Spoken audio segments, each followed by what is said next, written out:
अब आप सोचिए, कहते हैं ना एक कहावत है, लौट के बुद्धू घर को आए, अरबों रुपए फूंक कर अब सरेंडर पर आए। युद्ध तो ईरान, अमेरिका और इजराइल के बीच लड़ा जा रहा था, लेकिन लेबनान इसमें कहां से आया?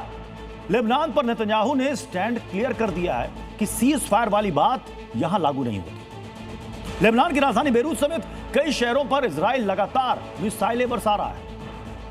नेतन्याहू का संदेश है कि जब तक हिजबुल्लाह को मिट्टी में नहीं मिला देंगे, तब तक हमले हम जारी रखेंगे। 40 दिनों तक मिसाइलों की मार, बमबारी और रक्तपात के बाद ईरान का आसमान आज साफ है, लेकिन लेबनान की काली रात की अभी सुबह नहीं, क्योंकि नेतन्याहू के लिए यह सीज फायर आधा सीज फायर है, लिहाजा लेबनान उसी तरह जल रहा है। इजरायली हमलों से हिजबुल्लाह के देश लेबनान में पहले जैसा ही हाहाकार मचा है। राजधानी बेरूत, टायर जैसे कई बड़े शहर इजरायली हमलों से पहले की तरह ही दहल रहे हैं। दुनिया जिसे ईरान, इजराइल, अमेरिका युद्ध कहती है, उसमें लेबनान पीस रहा है। क्यों? 2 हफ्ते का सीज फायर इजराइल लेबनान के बीच क्या लागू नहीं हुआ? अगर सीज फायर लागू हुआ तो क्यों नेतन्याहू ने मानने से कर दिया इनकार? नेतन्याहू ने ईरान पर रोके हमले, लेकिन लेबनान पर क्यों कर रहे लगातार प्रहार?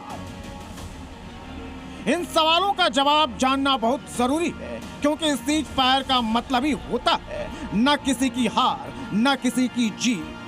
लेकिन उससे पहले लेबनान में बहते खून की रिपोर्ट देखिए, मिट्टी में मिलते लेबनान के चौंकाने वाले आंकड़े देख लीजिए।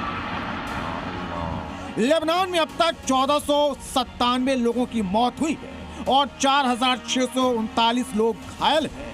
करीब 10 लाख से ज्यादा लोगों को विस्थापित होना पड़ा है।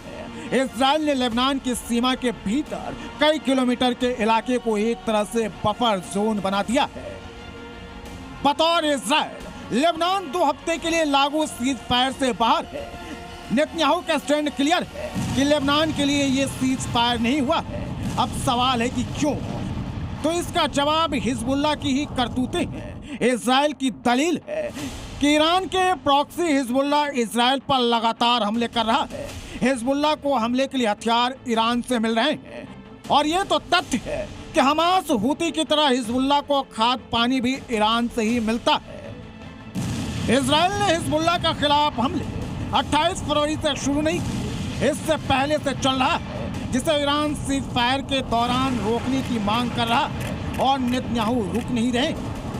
नेतन्याहू ने पाकिस्तान के उस दावे का भी कचूमर निकाल दिया है, जिसमें पाकिस्तान के प्रधानमंत्री शहबाज शरीफ ने कहा था कि अमेरिका, ईरान और उसके सहयोगी लेबनान और दूसरी जगहों सहित हर जगह तत्काल युद्ध विराम पर सहमत हो गया है।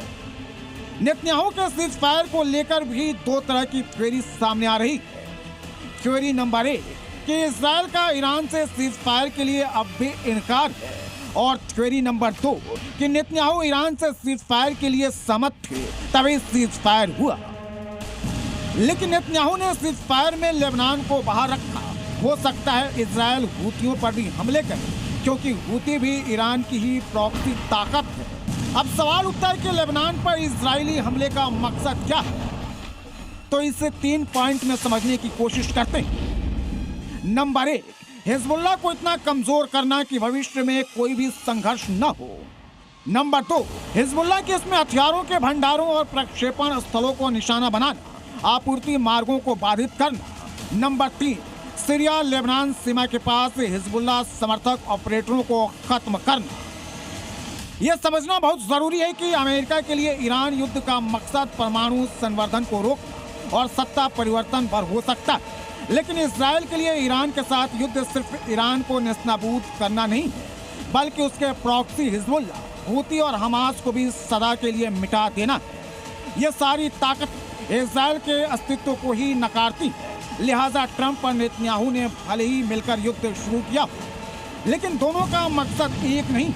यही कारण है कि ट्रंप सीज फायर का ढोल पीट रहे हैं और नेतन्याहू हिजबुल्लाह की अब भी बमों से पिटाई कर रहे हैं। ब्यूरो रिपोर्ट, सी न्यूज़।